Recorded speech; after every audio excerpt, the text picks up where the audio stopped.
My name is Taryn Murphy. I'm a junior here at the college, and I'm studying philosophy and religion. And I'm very honored to introduce our speaker this evening.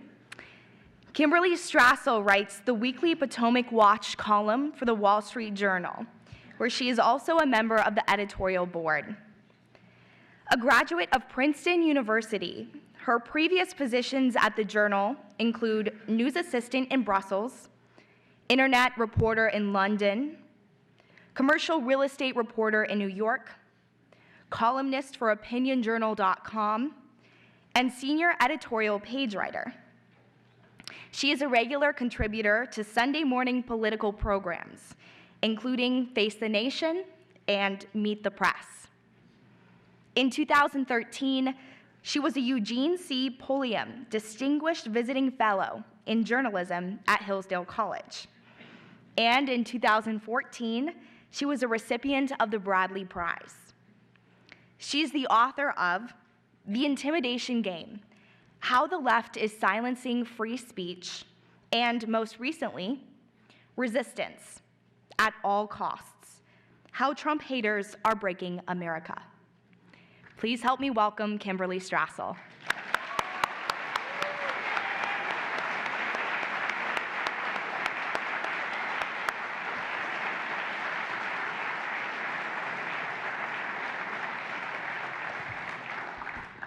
Good evening.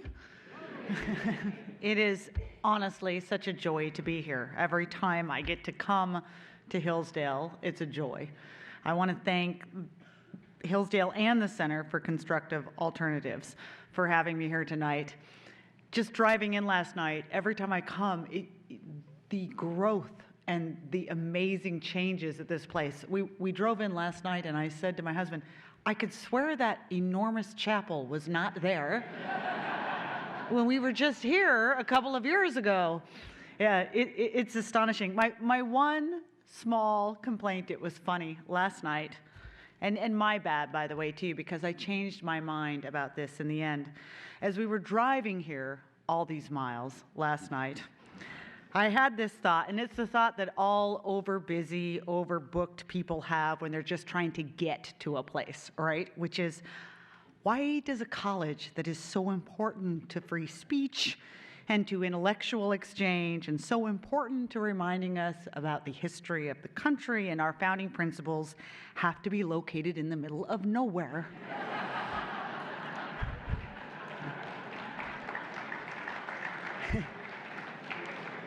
And then I got here and eased into Hillsdale and had a glass of wine. And of course, the very obvious point hit me, which is that, of course, the reason that Hillsdale has remained so committed to free speech and exchange and to the history and values of our country is because it is located so far away from every other population center, all of which have abandoned those values. So, another way of saying, well done, and please don't ever move anywhere else in the country. I think Hillsdale may in fact be the perfect venue to address a question of why we are seeing a resurgence of socialism today. And bear with me while I explain that. When we talk about the rise of the popularity of socialism, the polls show that it is mostly younger Americans who are embracing it. This is a problem primarily, albeit not exclusively, of youth, which, by the way, isn't necessarily a surprise. It's kind of like that old story. There's a child who says to their parent, when I grow up, I want to be a socialist. And the parent replies, okay, but the problem with that, honey, is that you know that you can't do both.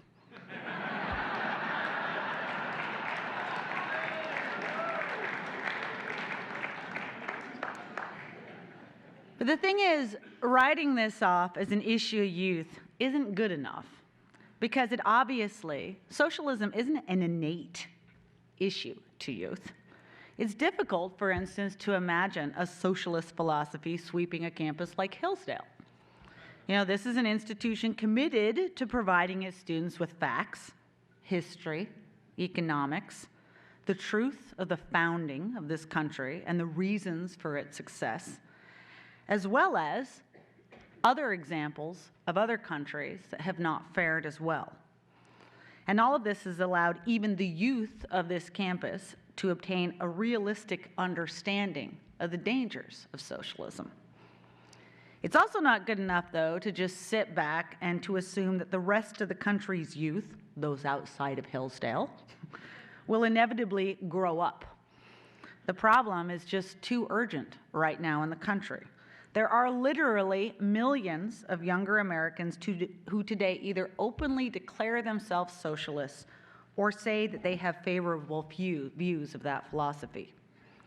Those young Americans, in turn, have the ability to vote, and to vote, ironically, for much older politicians who should know better, who should know their history. And those politicians, in turn, if given power, are promising policies that would radically undermine the system of capitalism that has served as the strength of this nation since its beginning. Which leads us to another old saying, and something that Dr. Arnn alluded to earlier. Any joke about socialism is only funny when everybody gets it. If we want to know how to fix it, though, we first have to understand the root causes. And we've had many capable academics and sociologists and political observers now document some of the structural shifts that have arguably contributed to this new interest in a very, very dangerous philosophy. Globalization has led to greater levels of wealth inequality and a new politics of envy. That globalization, coupled with overregulation in the United States and at times poorly managed trade policy, has displaced entire U.S. manufacturing sectors and hollowed out significant swaths of the middle class.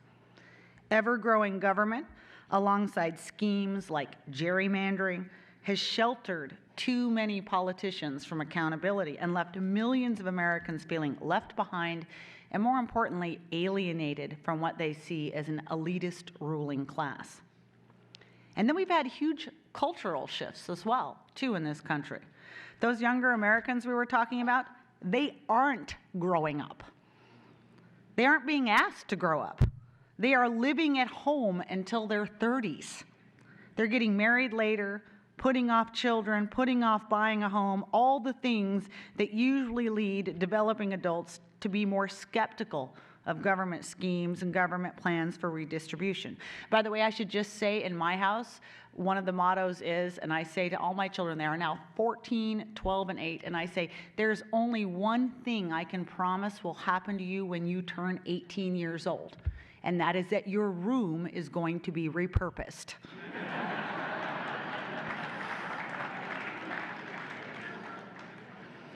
But those kids out there who do dare to leave home are more and more, they're funneled into dead-end degrees, which lead to dead-end jobs in urban areas where it's impossible to get ahead, impossible to buy a home, and where they are again surrounded daily by woke liberal politics and policies that are designed to pit American against American.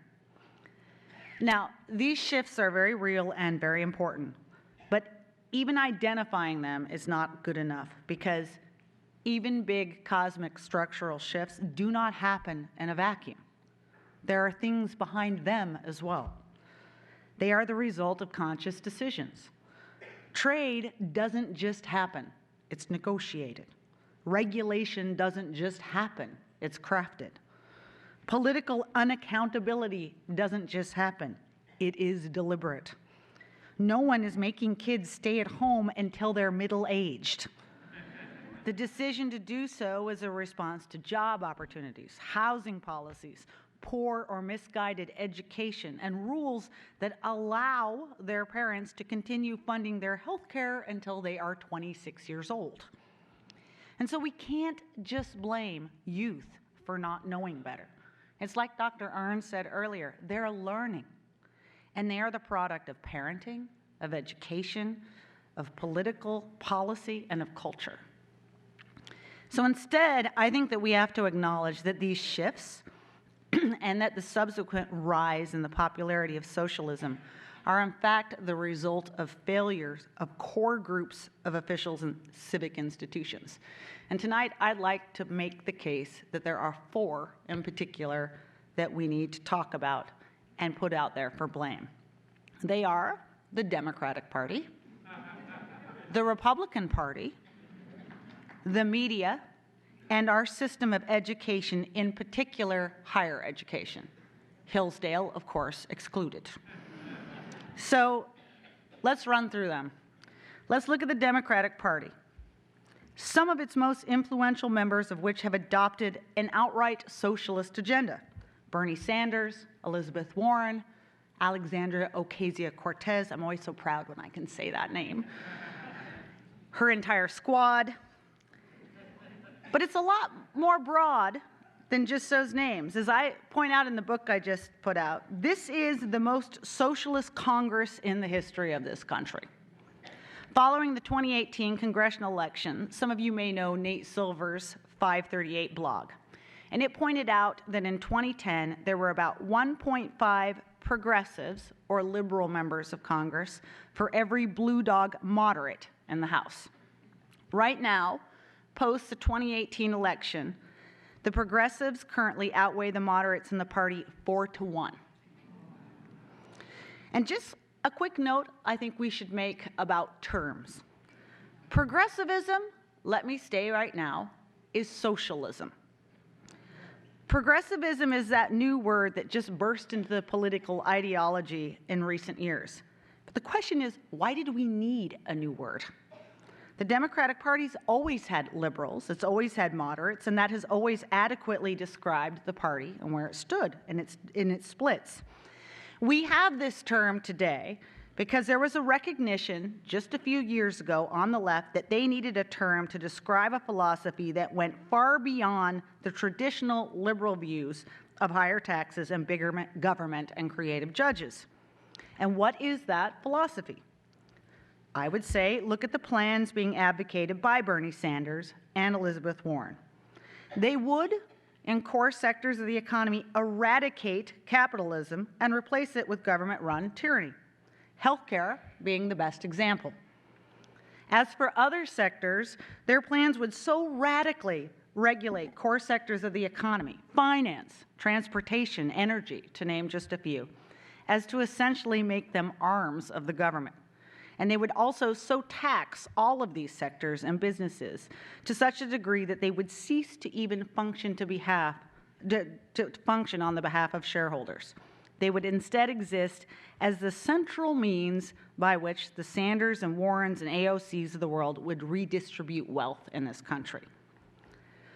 Does everyone in this room, I'm sure most of you are aware of it, of that famous description of political and economic systems that's based on 2 cows? Some of you have probably heard of this. So feudalism, you have 2 cows and your lord takes some of the milk. Fascism, you have 2 cows, the government takes both of them and hires you to take care of them and sells you the milk. A dictatorship, you have 2 cows, government takes both, and then it shoots you. My favorite was always British democracy. You have 2 cows and they both go mad. American capitalism. You have 2 cows, you sell one, you buy a bull and you grow a herd and you hire workers and then you go public and then you get on the Forbes 500. Socialism. You have 3 cows, government takes 2 and gives them to other people on the grounds that that makes things fair. This is pretty much the approach of most of today's progressives in the Democratic Party. They would take the majority of other people's wealth, the majority of other people's earnings, the majority of other people's property to pay for free health care, for free education, for free child care, for free drugs. So please don't be fooled by Bernie Sanders' tortured attempts to make a distinction between democratic socialism and pure socialism. Socialism has long predated even communism. And in fact, it's always existed in a variety of forms. If you look at Marx and Engels in their Communist Manifesto, they actually devoted an entire section to criticizing the forms of socialism that existed at the time that were not pure enough for them. What they didn't like is that have always been socialists who believed in some aspects of the market, who believed in some property rights, who believed that people should be able to keep a bit of what they make. Those who have attended here the past few days have heard some wonderful explanations of the different models of socialism around the world. And so let's be clear, what progressives are advocating today is just another version of socialism. It'd be a US version, sure, but it's still socialism.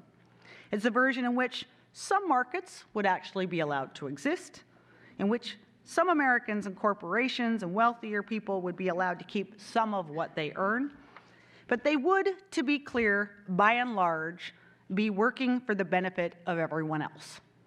That is socialism. And the only reason the adherents to this philosophy do not use that word openly, beyond Bernie Sanders, is because they know that it remains a detestable idea for most Americans.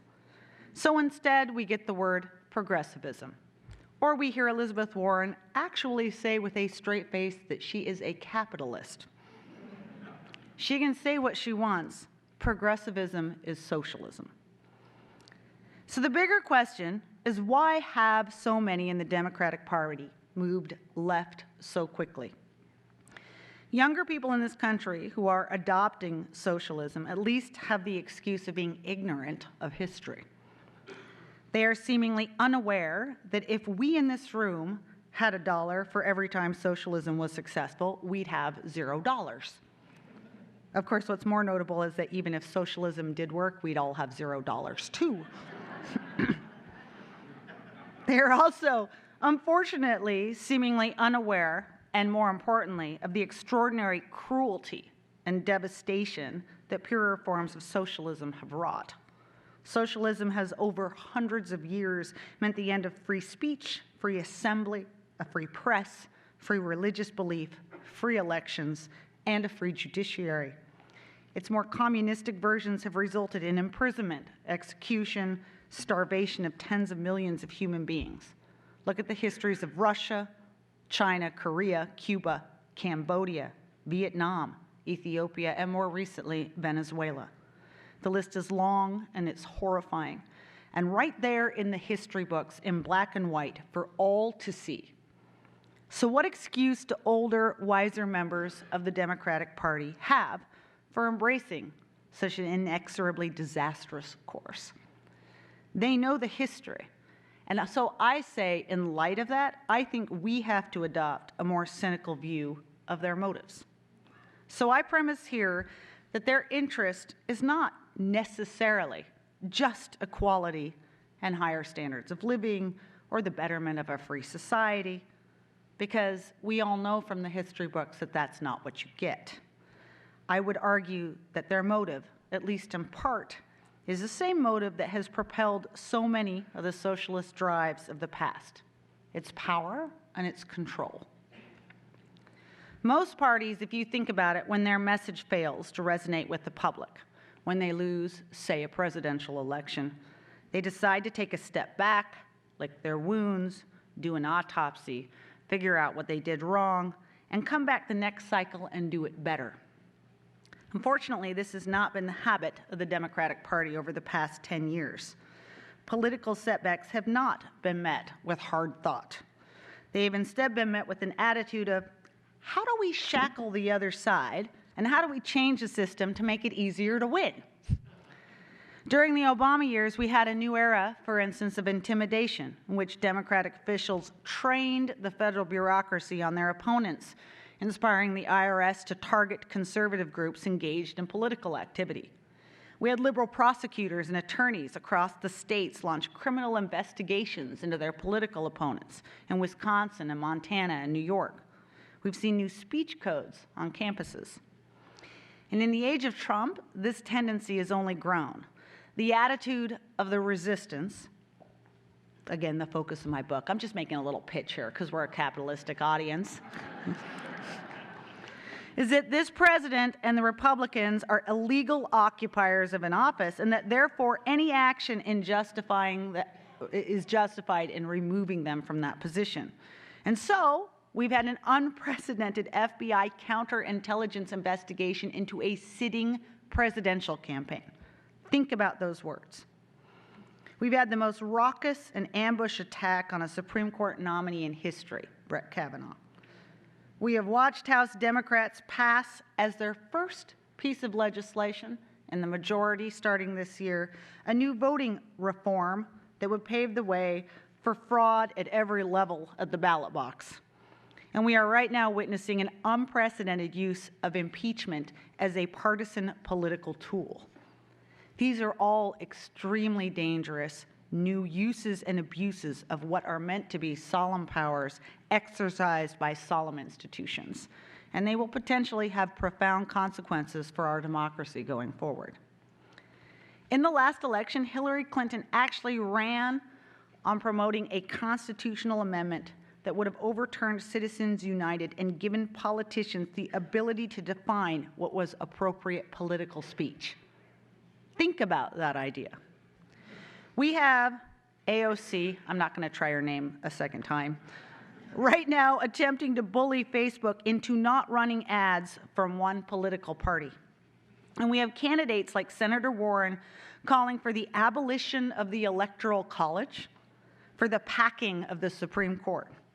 So let's be clear, anyone who has even a passing understanding of the glorious history of our Electoral College, of the beauty of that system that our founders created, would never contemplate advocating its destruction. The Electoral College was set up as a reflection of our republic, as a guard against pure majority rule. And those who are now pushing a change or an end to it are not doing so because they believe in a better country. Come on. They're doing so for pure partisan power.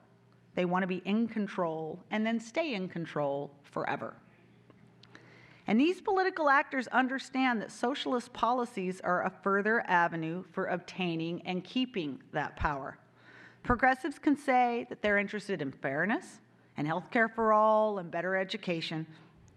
Maybe that is what motivates them to some part. But here's the thing. They also know that those policies provide them extraordinary new political power and control over speech, over assembly, over money, over elections. Giving government control over health care literally means giving government control over life and death. Giving government control over energy gives government control over what people drive, what jobs they can have, where they can travel, and what food they can eat. And if you don't believe me, go look at the text of the Green New Deal, in which they're honest about the decisions that they intend to take on behalf of the electorate. They know from history that these schemes do not lead to more equality or to a better world. So we have to assume in the end that a big part of this is instead about obtaining raw political power, taking it and keeping it. And in the process, they're taking advantage of those millions of young Americans who have experienced those structural shifts I mentioned. Young Americans who are demoralized by a global economy, struggling at times for jobs, overloaded with student debt, unable to buy a home. They are pandering to those young Americans' basest instincts. The world isn't fair. It's stacked against you. The rich are keeping you down. I'll pay for your health care. I'll pay for your education. I'll penalize those who would charge you for a mortgage or a credit card or a prescription drug. These politicians are not lifting them up. They're not inspiring them to do better. They are capitalizing on fears and weaknesses and worries. This is a failure of leadership by people who know better, who have an obligation to acknowledge history, to celebrate U.S. successes, and to use their power with humility and restraint. So that's the Democrats. But I would point out that the failure isn't just on the liberal side. This opportunity to pray exists because too many of us on the conservative side have not done a good enough job at combating it. When we simply haven't. We have to acknowledge that.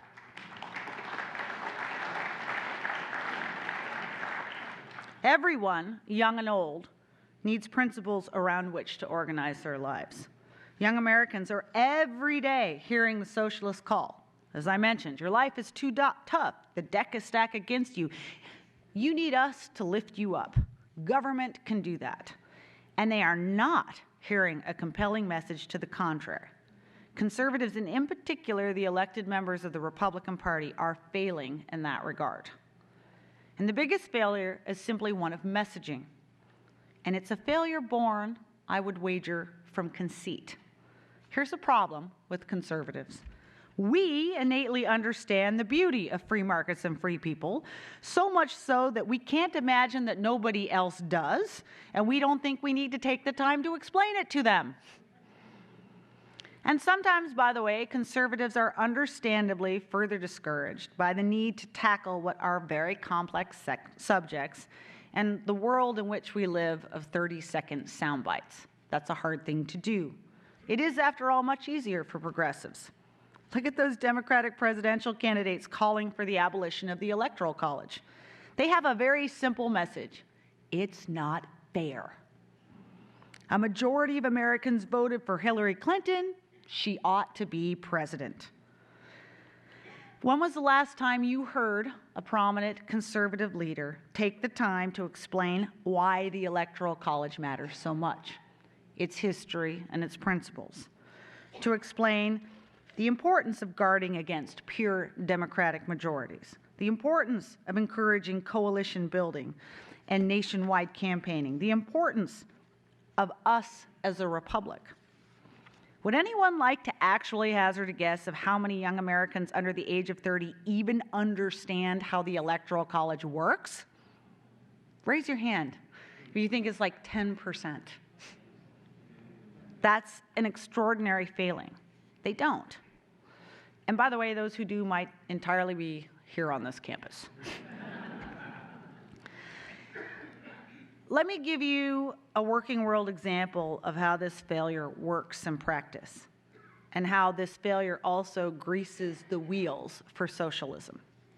I remember a particularly brilliant senator by the name of Tom Coburn from Oklahoma. Some of you might know him. He was an obstetrician by trade, and he was a true, what I call, citizen legislator, meaning he came relatively briefly to Washington to help better his country and to benefit by sharing his knowledge, in particular his knowledge of the healthcare system. And after he spent a little bit of time there, guess what? He left and went back to his home. Senator Coburn spent years exhorting his Republican colleagues to make themselves knowledgeable on the creeping costs and growing problems in the health sector. What was driving it, just how many Americans were getting angry over it, what the response should be. And his colleagues, by and large, ignored him on the Republican side. He was told that healthcare markets were complicated. The politics were complicated. Republicans risked alienating voters if they pushed the wrong policy. Senator Coburn and several of his colleagues actually developed a model healthcare reform based on free market principles, but none of the Republicans in his conference could agree to all of the different elements, so nobody in the end did anything. Right up until the point that an Illinois senator named Barack Obama made fixing healthcare the centerpiece of his 2008 presidential campaign. And he had a lot of Americans who were eager to hear his ideas because they were fed up with the status quo. And he won on it, and he pushed through on the barest of majorities, Obamacare. Obamacare has since performed exactly as conservatives predicted it would, driving costs up even further, disrupting care, undermining innovation, and making healthcare unattainable for significant numbers of Americans. So much so that we now have Democrats saying that the only way to fix these problems, the problems that they created, is to socialize medicine and to put government in control of all of it. And Republicans are doing the same thing they were doing a decade ago. They're decrying those Democratic plans, but even today, and let me stress this, even today, they do not have a unified reform in response. 15, 20 years later, not with one voice and not with one vision. And so, by the way, if you're one of those millions of young Americans out there, it makes a choice in this election very simple. You can vote for Republicans and get the status quo, which nobody is very happy with, or you can vote for Democrats and get free health care. Which would you choose? given what's been told to you out there in this environment. So this too is a failure of leadership, but by a group of elected leaders who need to do more than just complain about the other side, who need to have the passion of their convictions and the mindset that it is their obligation to teach and explain and boldly tackle even complicated subjects. And moreover, who need to start coming up with a strategic plan for how to break through the stranglehold of the two other institutions that are doing so much damage to our country, who are also most directly and daily failing our young Americans, the media and the education complex. Our press is currently overdue for singular criticism. For decades now, the media has been moving to the left. And this, I believe, is a function of a growing elitism in the media profession, one that's stomped out diversity of viewpoint. Long gone are the days when a farm boy could put himself through a community college, start as a cub reporter at a local paper, and one day find himself on a desk at the New York Times. Increasingly, the reporters who shape our daily narrative from these lofty media purchases all come from the same left-of-center communities, all went to the same left-of-center colleges, all have the same left-of-center views. By the way, I grew up in a logging community in Oregon. I don't know a single person who works in journalism today who has even a remotely similar experience to mine. In fact, they actually wonder if we still have electricity in the places where I grew up. It's just, they're so divorced from anything outside of New York or Washington, it's something to behold. And meanwhile, the old guard editors who used to exist to scrupulously stamp out hints of bias are all things of the past. And one result is that most of the mainstream media today actively campaigns against capitalism and free markets. In 2018, researchers from the Arizona State University and Texas A&M University surveyed 462 financial journalists, okay? Financial journalists. These are the people who have a special understanding of markets, finance, corporations, trade. These are the people who therefore ought to have the most understanding of the virtues of capitalism, in particular by comparison to any other system in the world ever in all of history. And yet the researchers found that of these more than 450 journalists, nearly 60% admitted to being very liberal or somewhat liberal. Another 37% described themselves as moderate. And precisely 4.4% said they leaned right of center. 4.4%. This is why the mainstream media uniformly writes stories that are hostile to tax cuts, to deregulation, to labor market freedom, to healthcare freedom, and to political campaign spending, which, by the way, is a form of free speech. It's why they're also hostile to corporations and businesses that employ tens of millions of Americans. If you are a millennial and you take an even occasional interest in the news, this is the unrelenting message that you are sent every day. In addition to this, you are provided a never-ending stream of stories about vulnerable communities who are unable to help themselves without the aid of government. You also read fawning coverage of socialist proposals offered by Democratic candidates, whether it be Medicare for all or the Green New Deal, free college, the forgiveness of student debt. And these stories are also, and I think this is important, not just fawning, but bereft of any critical analysis of the failings of these systems, failings that have already been demonstrably proven in other countries that have adopted similar proposals. When was the last time you read a story about a Bernie Sanders or Elizabeth Warren plan for Medicare for all that mentioned the waiting lines or death panels that accompany Britain's National Health Service? We hear nothing about the collapse of medical innovation in other countries that have instituted price controls.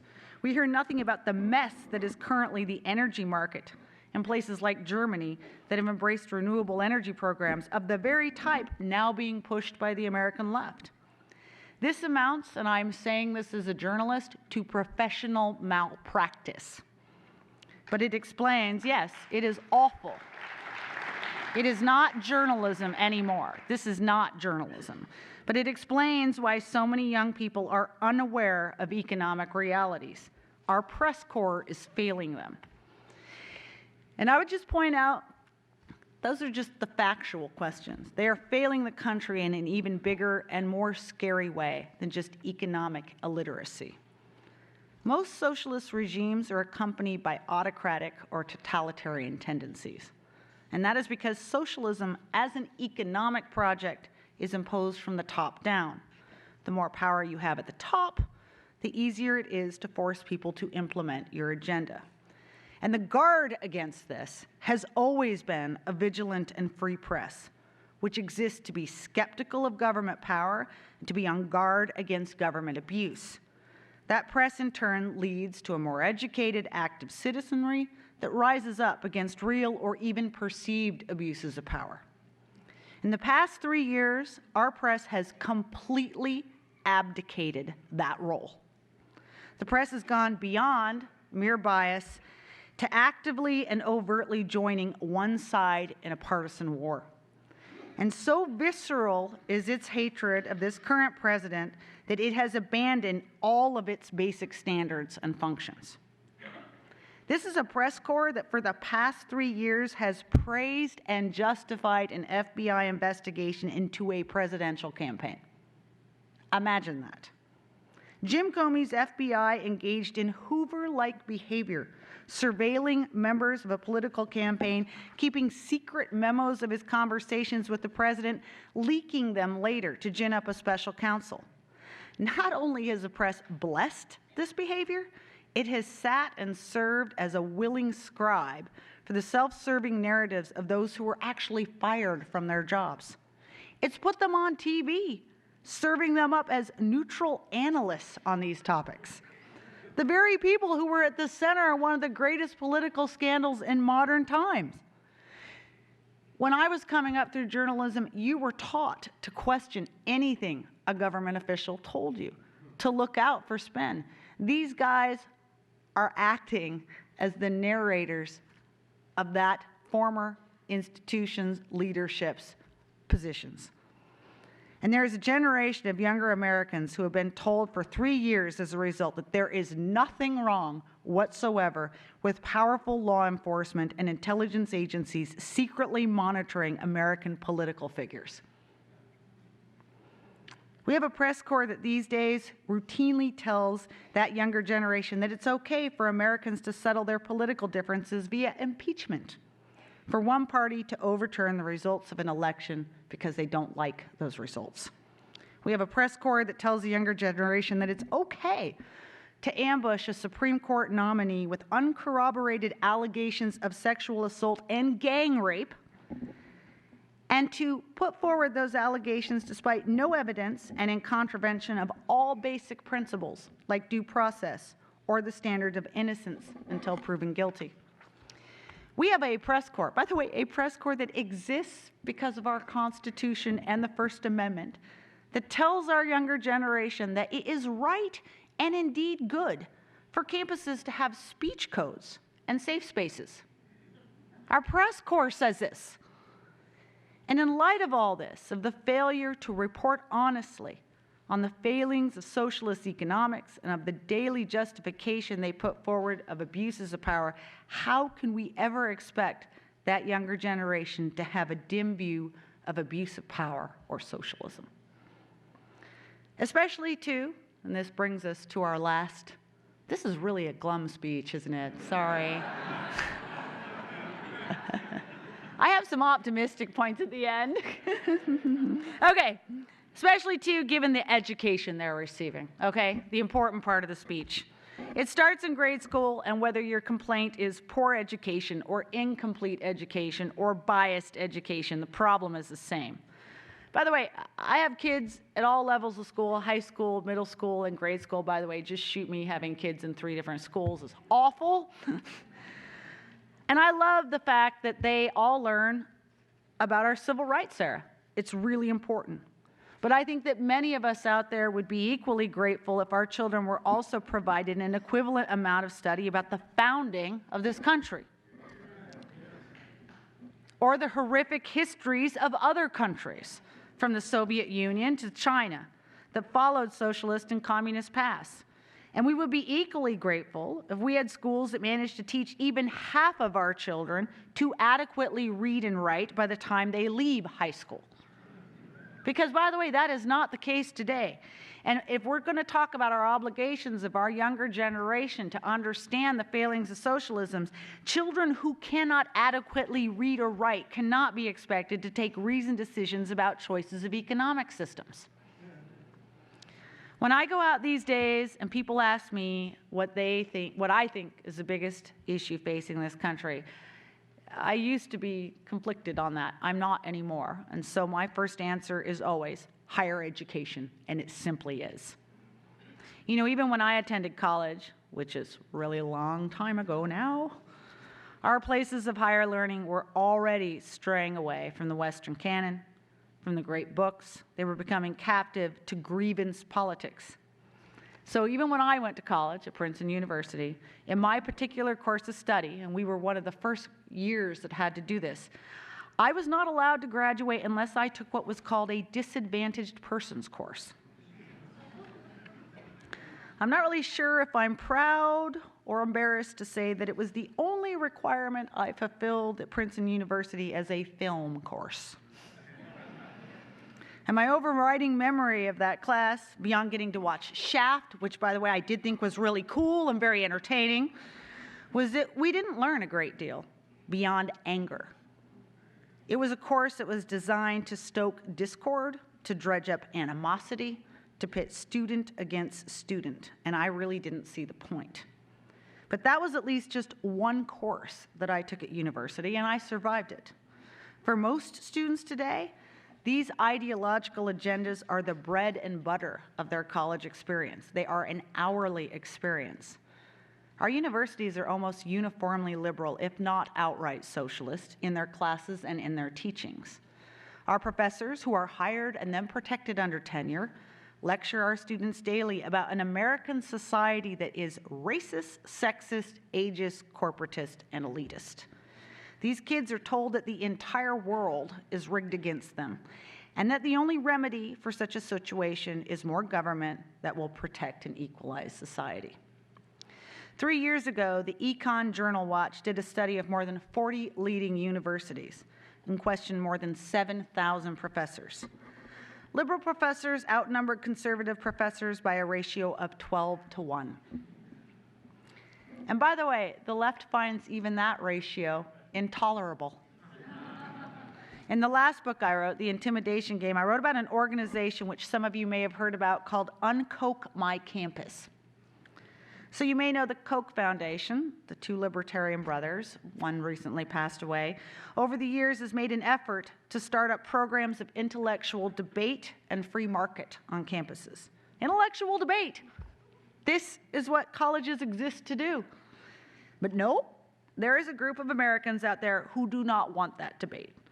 So when the foundation chooses a university to start a program, the Uncock My Campus network, which is backed by labor unions and environmental groups and liberal activists, it organizes individuals to protest and to tar any professors who might work at such a program. They file state FOIA requests to get a hold of documents, and they try to embarrass universities out of allowing these programs to exist on their campuses. Now, I would point out, you do not see such efforts to stop, say, billionaire Tom Steyer from starting a program at Stanford, as he did recently, that was entirely devoted to the study of climate change. That kind of billionaire underwriting is apparently okay.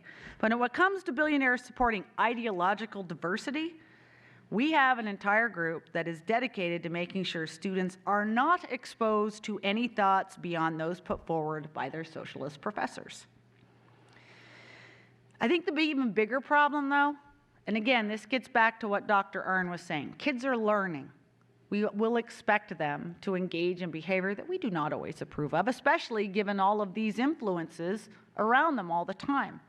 So one of the biggest concerns is the abdication of leadership among university presidents, faculty, and staff. This is the real problem. Universities that coddle infantile, myopic, or destructive behavior. You know, in the immediate wake of the election of President Trump, and I am not making this up, the University of Kansas urged students to make use of therapy dogs. The University of Michigan comforted its distraught students by handing out coloring books and Play-Doh. No joke. And I really hope Hillsdale does not have a supply of Play-Doh anywhere on campus. Across the country, students and even faculty have revolted against visiting conservative speakers, staging demonstrations, engaging in violence. By the way, the response to such behavior ought to be a little bit like the story we heard tonight. It ought to be to remind students that they are at a university to learn, that they are expected to behave in a certain way, and that those who disrupt or protest the noble pursuit of learning will be asked to leave, to surrender their spot to a more open-minded scholar. Instead, university administrations bow to these demands, abandon intellectual diversity, and turn a blind eye to atrocious behavior. So, again, how can we expect our students to reject and abhor socialist and authoritarian impulses when the leaders of their schools are encouraging them to indulge in those impulses every day? Now, there are universities that give us cause for hope, places like Hillsdale, or places like, I'm actually happy to say, my alma mater, Princeton. This might surprise you. There are two professors at Princeton, Robbie George, who is a conservative, and Cornell West, who is a liberal, who many years ago on that campus teamed up to argue jointly that universities must be a place for open debate and a liberal arts education. And they have routinely come together to press for civil debate and truth speaking on campus. And that alliance has not only allowed a lot of really great speakers to come to Princeton University, but it's also allowed the university to feel confident enough to hire more conservative professors and to give students on that campus a beginning, at least, of ideological diversity in their classrooms. We have to have this. When I went through school, when many of us in this room went through school, we had teachers and later professors on different sides of the ideological spectrum. And it was crucial to us to hear those opposing viewpoints. These days, our students are only hearing one side, and it's the song of socialism. Moreover, I should point out, we parents are actually paying for it. We're paying for them to be indoctrinated. I know so many parents these days who are simply terrified of even sending their child to a center of higher learning. That's just wrong. So this is all by way of saying that if we care, if we really are worried about the resurgence of socialism in this country, we have to look at the root causes, and we have to look at the bad actors. Our country is always as good as its information and its teaching and its guardrails.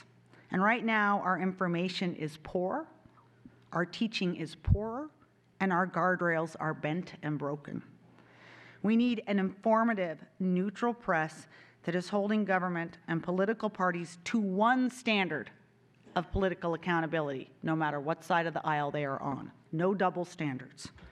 We need an education system that educates, that explains to our children the founding principles of this nation, and that embraces ideological diversity. And we need political parties that look beyond raw power and that take the time to engage in considered civic debate. So how do we do this? So this is a happy part of the speech. I think the good news is that we can, okay? We can. I agree with Dr. Arnn earlier that we can do this. I'm a conservative. It means I am an optimist by nature. And one thing that gives me enormous optimism is that this generation that we are discussing, the one that is currently somewhat enthralled to socialism, it is actually a perfect audience for conservative, libertarian, and capitalist ideas. This is a generation that hates, in theory, top-down control. They are skeptical of most forms of power. This is a generation that was grown up able to get an Uber whenever they want it and find any information at the touch of Google. They start businesses in their parents' basements. They crowdsource capital investment. They reject traditional business structures. You know, unlike old fogies like me, who, by the way, has only held one job in her lifetime and is now rounding into her 25th year at the Wall Street Journal. Well,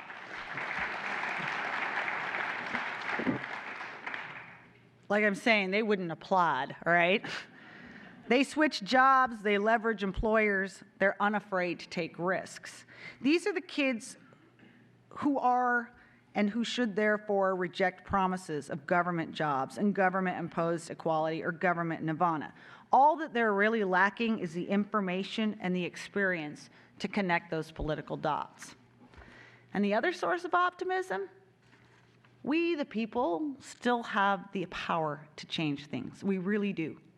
And we do so by embracing, in my mind, one of those fundamental aspects of capitalism, consumerism. You know, something I've always loved about this country is just how demanding we are as consumers, at least in some regards. I still delight when I go to a diner and I watch some like 80-year-old guy like take 20 minutes to look at his bill and make sure no one charged him 50 cents extra for the extra bit of bacon on the side, and then, you know, painstakingly work out what the 15% tip is and make sure he doesn't give an extra penny. I love it when I go and I see consumers and the returns line at store and they're rejecting the toaster that doesn't get quite hot enough, or the blanket that wasn't as fuzzy as was advertised on TV, or the kid's toy that doesn't perform exactly as the manufacturer said it would. And I think the trick for all of us is being just as picky and just as demanding in our accountability of our institutions and politicians. We must, as a society, hold government officials responsible for abusing their powers, cheapening solemn tools and institutions, and we must demand that our elected leaders do a better job of articulating their policies and their responses to socialism, explaining not just why it's immoral, but why their own answers are better. We also have to demand more of our media. And when it fails to deliver factuality or history or truth or skepticism, we have to kill it.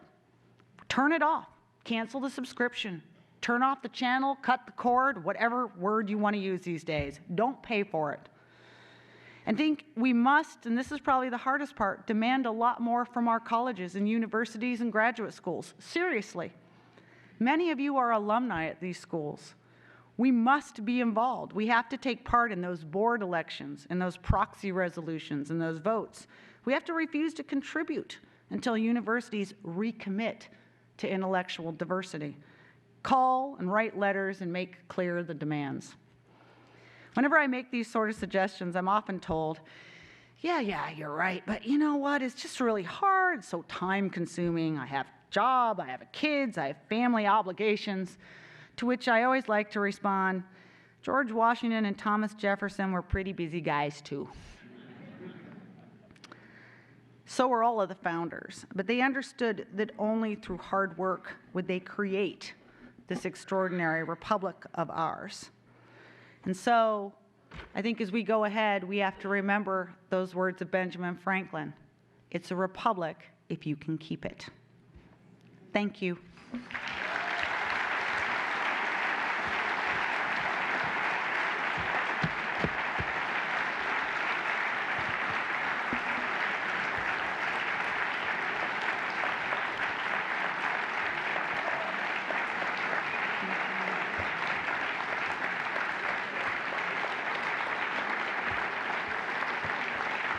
Thank you very much. You are an amazing audience. You know, I just have to say, by the way, you should be really proud of Hillsdale for what it expects of its speakers. Whenever I go to give a speech, I never just pull one out of a bottom drawer and give the same one. I always feel responsible to write one for each new group I go to. But when I come to Hillsborough, I literally sweat. I took like 3 weeks writing that speech because I'm like, oh man, this is such a sophisticated audience, you know, and all these fancy people are going to be there and they're going to call me out if I get it wrong, and they'll never invite me back. So this was a hard one. Thank you.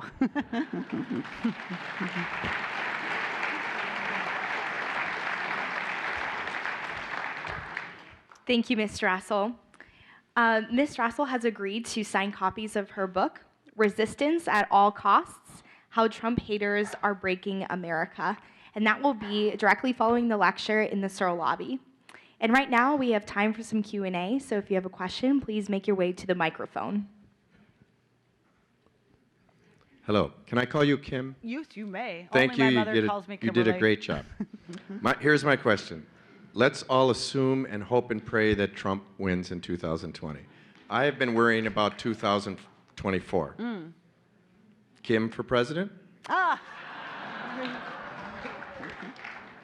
Thank you. No, it was funny. It was great. I got to sit with John Miller's journalism students today. If you don't know John Miller, he runs an amazing journalism project here. Everything here is amazing, but he runs the amazing journalism project. And someone asked me how I made my choice of going into journalism, and I said, I was really actually quite interested in the beginning in politics and maybe working in Washington or even running for office. After covering politics for 1 year, I said, never. Never. It's a horrible life. Yeah, maybe something that doesn't really require running. Hi, thank you for your talk, first of all. And it focused pretty strictly on government. And I was wondering your thoughts on measures that are compatible with the free market and free association, like workers' cooperatives or consumer cooperatives. Yeah, so I think they can if they're centered around the idea of free markets. I think some of the problems, I've seen some of these in bigger cities like New York City, et cetera, and they have a more kind of communistic feel, like everyone donates their time. It's just, so I think that look, we're seeing this, for instance, in healthcare markets, and some of these proposals, for instance, to have small employers band together and sort of pool basic costs, but in a way that sort of lowers their overheads and allows them to keep more of their profits and give more to their workers. These are great ideas. And I think there's an enormous opportunity for younger Americans who are part of this whole new connected economy. Right now we're seeing versions of it in Uber, et cetera, but there are ways to do that in amazing new ways that could lower overall costs, help consumers, but do so in a free market way. I find Uber really fascinating because, of course, it's knocked up against, it was started by good-hearted liberals, and it's ended up getting knocked up against all these unions that are like, you can't drive a bunch of drivers that aren't unionized. And Silicon Valley has had to deal with that philosophical question. But network societies, there's enormous opportunity for free market younger Americans to embrace this world that a lot of us older people didn't really grow up in and figure out ways to use it to do amazing things with capitalism. Hi, Ms. Strassel. Thank you so much for your talk. I agreed with you on a lot of things tonight, but one thing I'd like to hear your thoughts on is when you talk about the Democratic Party, you assigned more malevolent motives to them. Blame? Yes. Yeah. Well, I was wondering if we start assigning motives to them of saying they're actually in it for power and control rather than taking them at face value, aren't we losing kind of any common ground we can have as soon as we start assigning motives to people that they won't admit to? And I'm sure there are some bad Democrats. I totally agree. But if we just start, if we kind of lump them all together as power hungry, don't we lose a lot? So look, by the way, I wouldn't lump them all together. I didn't put AOC in that category of people that I think is necessarily power hungry. I think she's just tragically misinformed. And I think she's 28 and hasn't really had a lot of world experience. And I think she honestly and scarily believes that, we could just get rid of all the airplanes and all the cow farts and it would all be good. I just don't think, but my complaint, and I tried to point it out in here, is Bernie Sanders knows better, all right? And when he's asked a question out there about Venezuela and says, don't you have a problem with what's happening in Venezuela and the people that are being shot in the street and the people who are starving? He goes, it's not a socialist country. Come on. He knows better. And so that's the kind of dishonesty in politics that I don't like. And I don't see how you can be, I'm sorry I'm speaking very freely here, but I don't see how you can be a politician that say you believe in the betterment of human beings with that experience unfolding before your eyes and say that that is something that the policies you want to implement here in this country, knowing that that could be what happened. So I think that's disingenuous, and I think they need to be called out on it. I mean, maybe he's misinformed too. I just find it harder to believe that you can be that age and be that misinformed.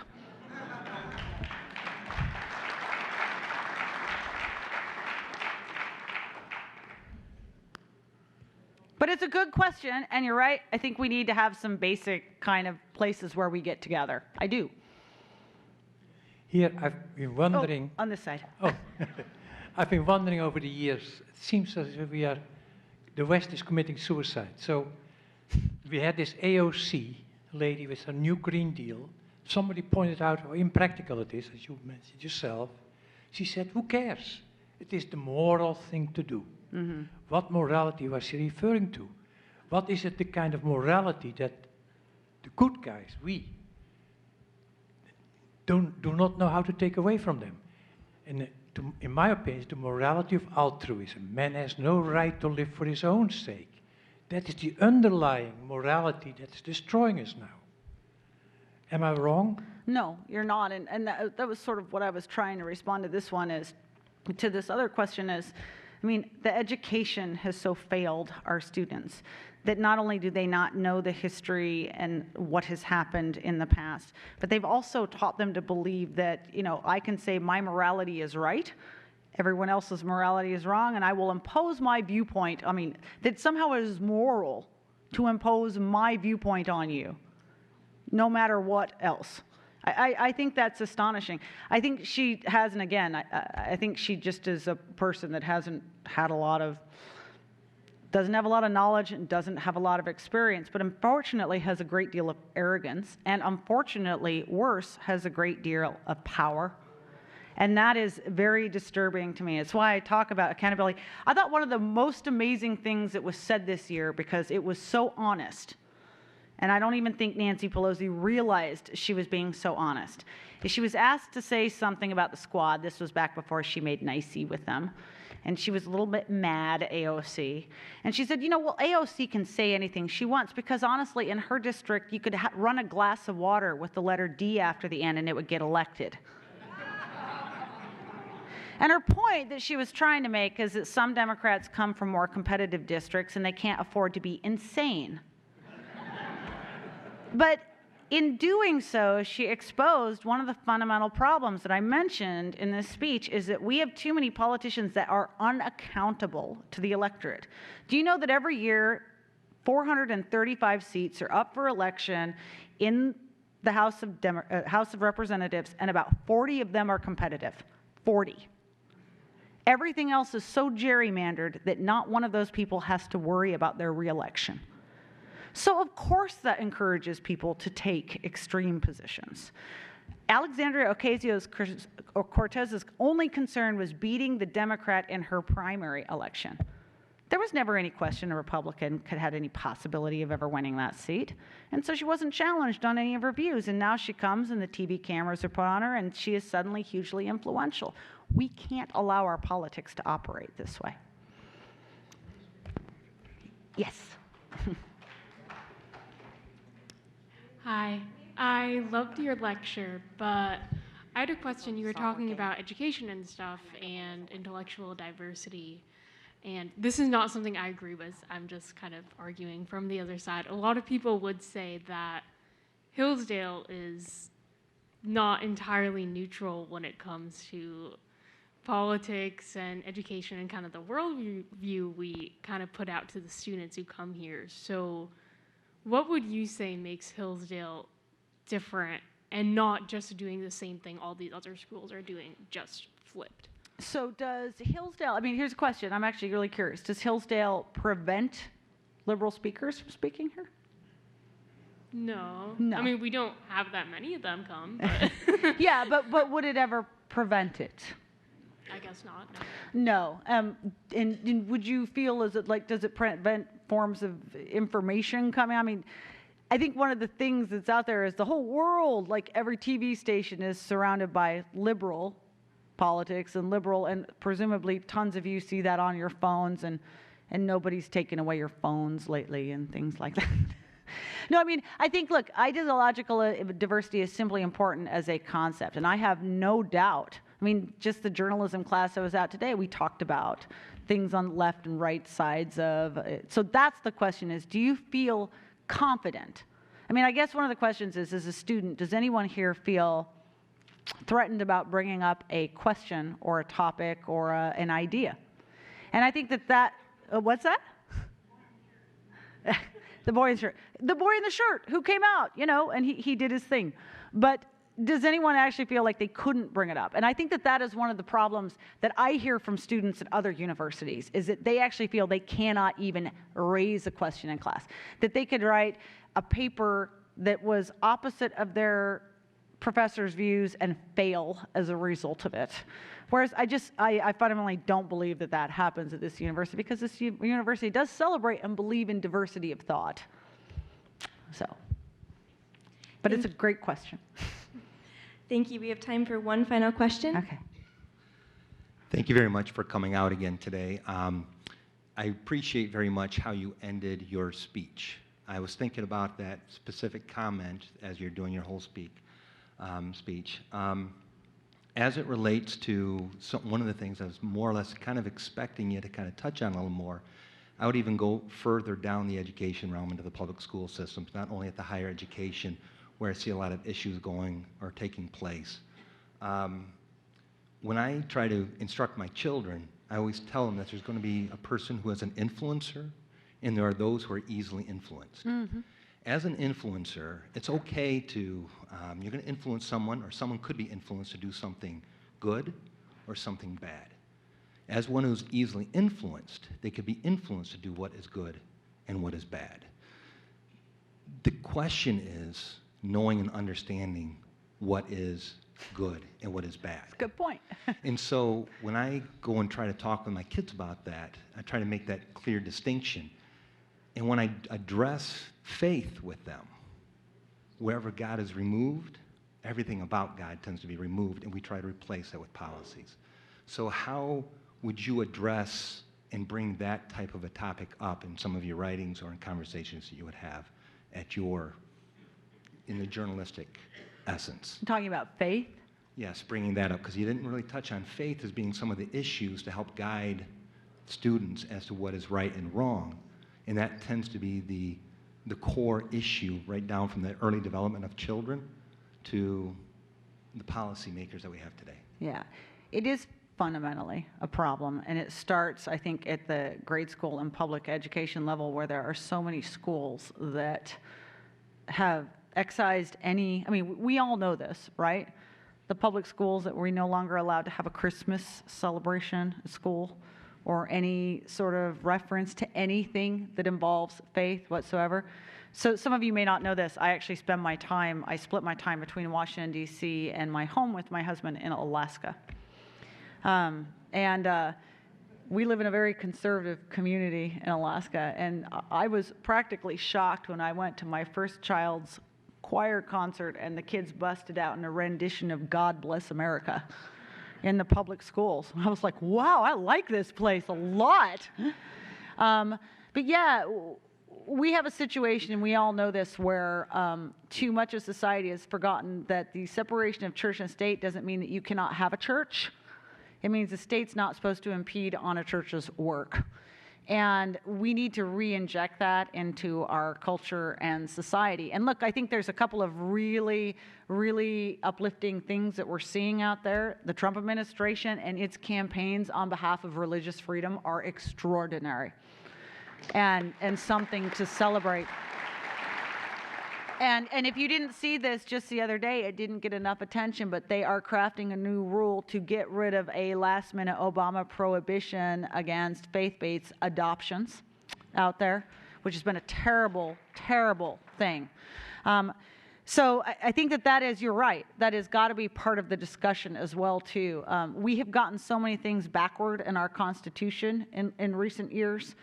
People using, maligning and misinterpreting and not understanding what it was actually there for. That is one of the worst examples of it. The idea that we need to. Now, the Supreme Court took an itsy-bitsy step in the right direction with their Brandenburg Cross decision, which was very good. But they need to go a lot further, and we need to remind the country. And we're going to have to look for institutions like that to lead the way, I think. But also colleges and again, our leaders to talk about this stuff more openly. But you're right. It's a fundamental aspect of this, and I should have mentioned it tonight. Thank you. Thank you.